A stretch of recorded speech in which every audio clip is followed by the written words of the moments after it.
The Artan Legacy, Soulmates, Chapter 3, Scene 5.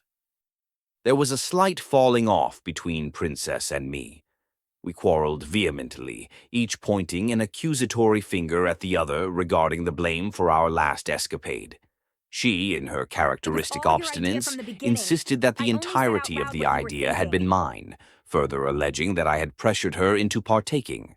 I rejected this fabrication, reminding her of the pettiness of her squabble with the maid, an altercation that had truly instigated the debacle.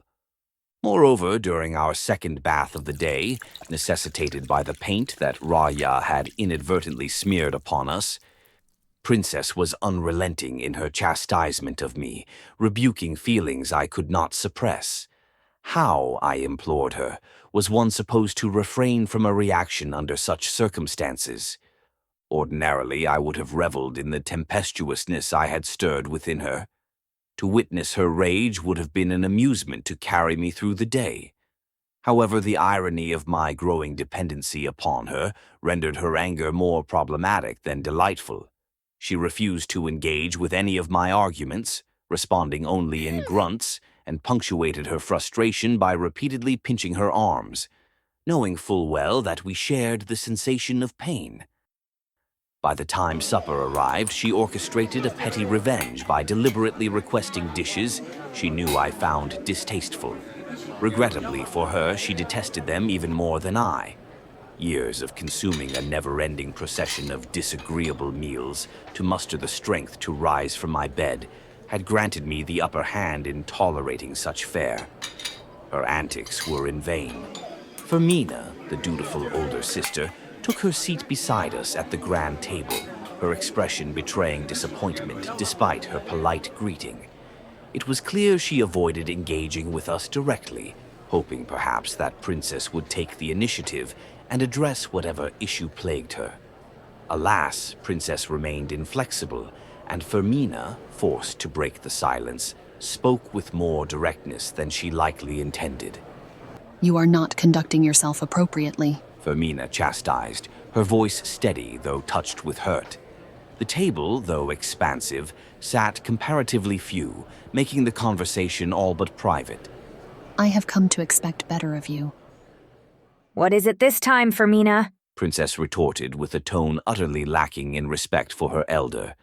It was an atrocious manner in which to address someone so sensible and reasonable. You wound me with your tone. Fermina did not conceal her disappointment. Yet, ever the epitome of decorum, she delicately dabbed the corners of her mouth with a napkin before continuing. Rephrase your words politely, or we shall have a more meaningful conversation within the privacy of our chambers. Ophelia. I apologize. I am a bit on edge. Princess excused herself, pausing her meal and pushing the plate away.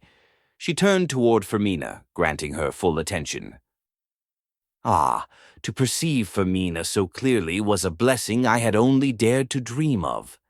Fermina's features softened as she graciously accepted the apology, her words, Apology accepted, sending my heart into a frenzied pace.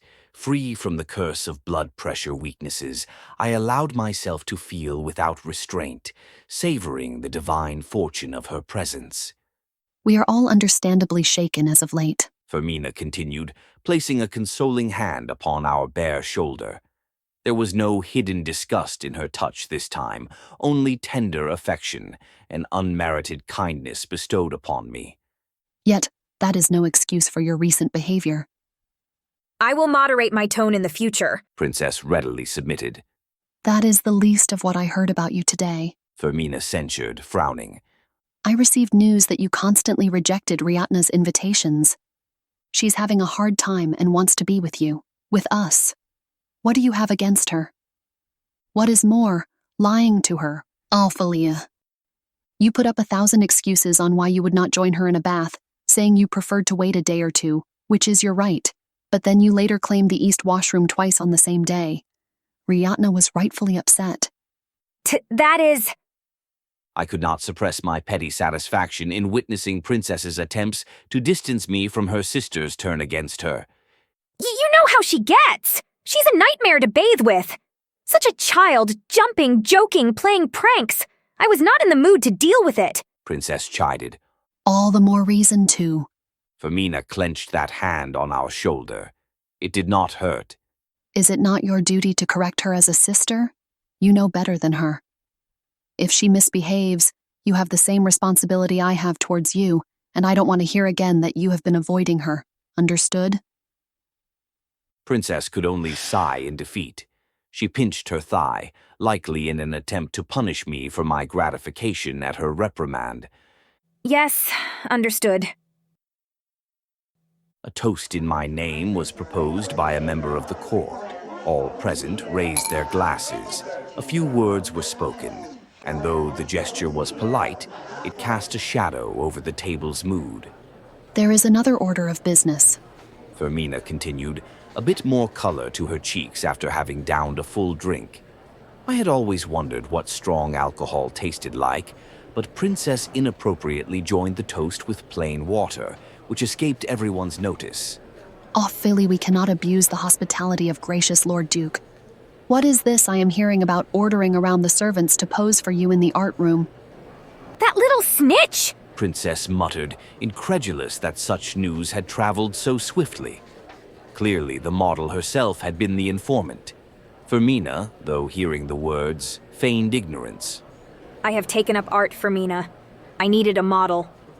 Princess declared, her tone once more haughty and vexed. Something else I find odd is that you requested her to undress. Nude painting. Ophelia. I could feel Princess's blood going cold. What a way to start your career as a paintress. Are you not supposed to draw fruit and move up from there? The mansion is not lacking in willing teachers, of which you consulted none. And if you insist on drawing the human figure, there are other ways than forcing servants. Riatna, for instance, would be charmed to assist. It was a bit of momentary madness. Really. Princess skillfully detracted from the reason for our latest disagreement. It is as you said. I should begin with fruit and such. I am sorry, Fermina. I won't do anything like that again. As long as you understand. Fermina replied, her tender hands clasping ours. She gazed deeply into our eyes. Within her sky-blue irises, I saw Princess's reflection. I know you are searching for ways to cope. We all are. But you are not alone, Ophelia. You may come to me any time you need to. Never forget that, my dear. I shall find a proper teacher for you. Now go, rest. The sun's prayer is approaching. Obeying her sister's gentle command, Princess concluded her meal and departed the dining room, her legs trembling. She wandered the hallways until she found a quiet alcove and studied her reflection in a polished onyx horse statue. What the fuck was that? She erupted, her language unbecoming of a lady of her station. This is exactly what I mean. You keep your stupid ideas and fantasies with my sister away from me. You got that? I don't want to be feeling that when I am near her. You nearly made me lose my breath when she grabbed my hand. You stupid, perverted, little, stupid, damned! Her tirade descended into a frenzy of stomping and kicking. Hold a moment, I interjected, desperate for a pause. What could you possibly know of my feelings? I chose my words with utmost care. Oh, please. She sneered, abandoning the statue and cutting off my response. Do you think you're so clever, having this secret love for the beauty taking care of the monster and whatnot? You may think you were hiding it, but we've all known you have a thing for Fermina for years. Her words wounded me far more deeply than I dared admit. That beautiful Fermina had been aware of my uncouth and inappropriate feelings for her. What a disgrace. The urge to pen an apology for any offense I had unknowingly caused consumed me. What a fool I had been.